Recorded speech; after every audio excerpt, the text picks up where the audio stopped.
Teslas are the most prone for accidents of any car. Didn't you know? Haven't you heard? Why, it is all over the news, and I shall show you. But what if, oh, hear me out, it's complete nonsense, and I'll explain. I'm Brian. Welcome to my Tesla weekend. If you look at the news today and just search up Tesla most accidents, what you'll find is a Business Insider article, a Forbes article, CNBC, Electric, it's all over the news. And if you were to click on these stories and follow them, you would find one thing in common. They all point back to one article. One article. That's how it works, you guys. You get one article in one authoritative place, and it spreads. Tesla has the highest accident rate of any auto brand, says Steve Bonker, who covers logistics and supply chain management. Now, this is a very interesting article. They're the most accident prone, according to a lending tree analysis of 30 car brands. Lending tree. That's an interesting choice, okay. It found that they're involved in more accidents.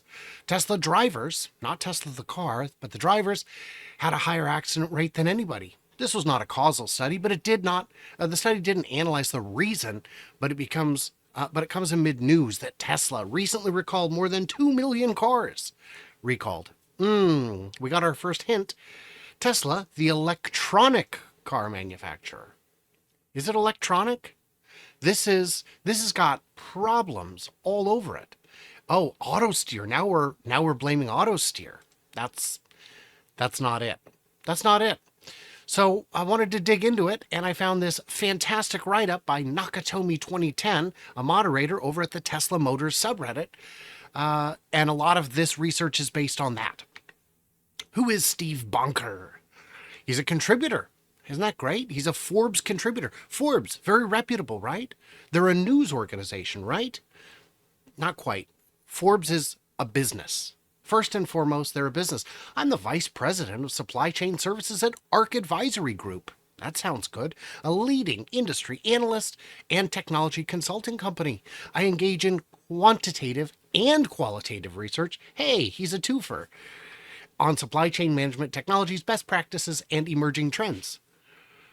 So you're not an expert on vehicle safety or vehicles or electric cars.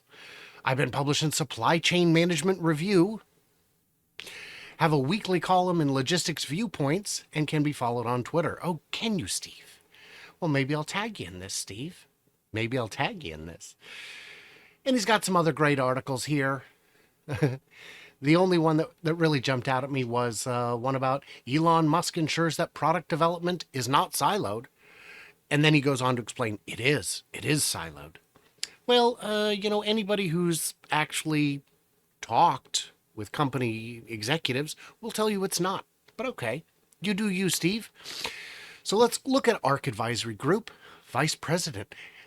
He heads up the logistics consulting team. He's authored many market research and strategy reports and has consulted ARC Advisory Group. I wonder who their clients are. They must be seatbelt companies and insurance companies and safety companies. I'm sure we could find it. Interestingly, at ARC, Steve has been covering supply chain technology since '96. He is one of the best-known industry analysts covering supply chain management and a frequent speaker at industry events. You know who's a frequent speaker at industry events? Me.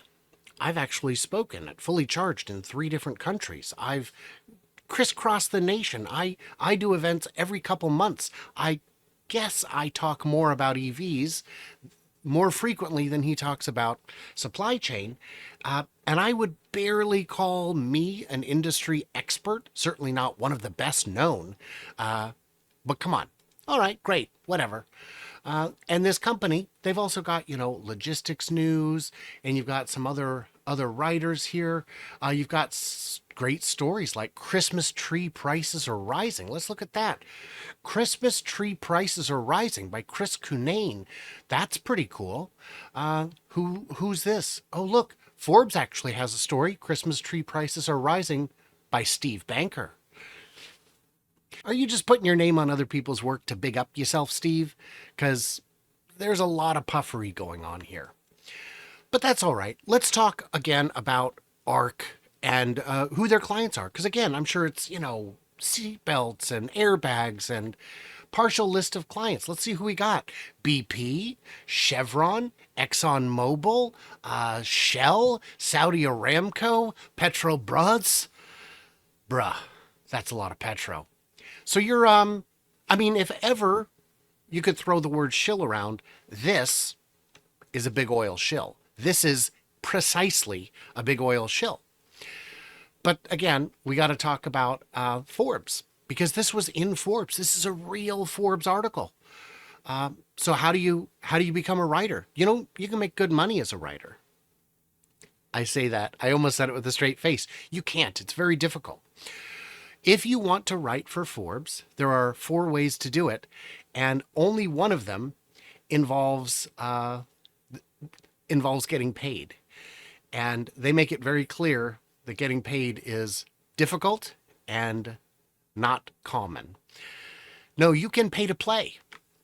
How to write for Forbes in 2014 in 4 steps. There's 4 ways to do it. You can be a contributor, which allows Forbes to farm story ideas, and you just write something, and you can write all about yourself. Because this isn't a story in Forbes. This is an op-ed. Does it say that? Does it make it clear?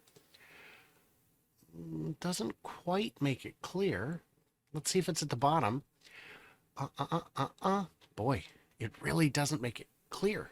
Editorial standards. Let's see that. Editorial values and standards. It really doesn't make clear. But he was not paid for this. He was not paid for this. And in fact, he may have paid for it. So you've got, it's crazy. Type of writing. Profiles. Profiles are written by someone else, not you, but feature a story about you. Paid assignments, very rare. Very rare. You pitch an idea and they tell you whether or not they want it. Contributor columns, which is what Steve's appears to be, an op-ed, an essay, or a mix. The vision or purpose of your column, what topics, yes. So this is what it was. It has to be good, it has to be clean writing, and it has to look the part. It has to look the part. Or you can actually just pay, and it's between $500 and $6,000 a year to pay to put stuff on Forbes. Because again, Forbes isn't about news. The product isn't news. News is the byproduct. Money is the product. So Steve is not a real writer. He is, by all accounts, an industry shill. So let's look at the story itself. Let's look at the actual quality. It came from LendingTree. Here's LendingTree. Ram, Tesla, and Subaru have the worst drivers, while BMW drivers have the highest DUI rates. Now, if you look at any kind of news, you'll know this is ridiculous. This doesn't make sense. Ram pickups have the highest DUI rate, according to police. So, key findings. Among 30 brands, Ram has the worst drivers. Oh, that's interesting. So, Ram, Tesla, Subaru, Volkswagen. Yeah. But what's their methodology? What'd they get it from? Well, they got it from a story on Quote Wizard. Quote Wizard's an insurance website.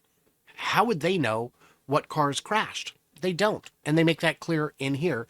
The methodology is that they look at who's applying for insurance. You don't put in your driver's license number. You just tell them your profile. This is my age. This is my gender. This is my driving history. And this is what I wish to insure. So what they're saying is that the people saying, I wish to insure a Tesla, have had accidents in the past 7 years. Tesla hasn't really been selling at scale for 7 years, just barely. So that doesn't even make sense. This is, and if you're going to Quote Wizard, it's because you already tried Progressive and Geico and Allstate and Farmers and found the rates were too high. You know why they were too high? Because you have an accident. And Teslas are expensive cars, and they're fast cars. And if you're a high-risk driver, maybe you shouldn't drive something that's got quite so much horsepower. It's got a little get up and go. You're trying to make an assessment by looking in the rearview mirror. Cars crashed in the past, therefore, someone hoping to insure a Tesla has the worst, has crashed a Tesla. That's not how it works at all. The quote wizard's job is to sell insurance, specifically to high-risk people who need to shop around. Now, you can look at other insurance ones. Insurify, Crash Course, the car models with the most accidents in 2013. This is a similarly flawed study where it just says these are the cars that people are trying to insure and their claimed auto history. They come up with completely different results. Really no overlap at all. Why? Because they rank differently on different Google search terms when people are looking for high-risk auto insurance. So the study itself is flawed to its core. There is nothing good about it. And if you go to Tesla Motors, you will find this. And how much does it cost to write for Forbes? You can do it. You can do it. And the end result is you get article after article after article quoting the same nonsense, the same bogus BS. And it's exhausting because Teslas are not the most dangerous cars. They're not the most accident prone. Insurance rates for a Tesla are comparable to another new car in its class. A Model 3 insurance is roughly the same as BMW 3 Series insurance. A Model S is comparable in insurance rate to a 500, an S Series Mercedes. It's comparable because the accident rates are comparable, the parts replacements are comparable, and if you look at other stats, and it's really hard to find good government numbers, the cars are involved in fewer accidents, and we just know that. We know it's way below the average. So these guys are clowning. And Steve Banker is, I don't know, Steve, you did a bad thing. You're making the world dumber on purpose. And I don't know. I don't know which circle of hell that puts you in, but I guess I'll see you there. What did I miss? What did I misunderstand? Leave it in the comments below. Stay tuned, stay juicy, all that good stuff. If you want to support me, you can. There's a bunch of ways to do it, and I appreciate it.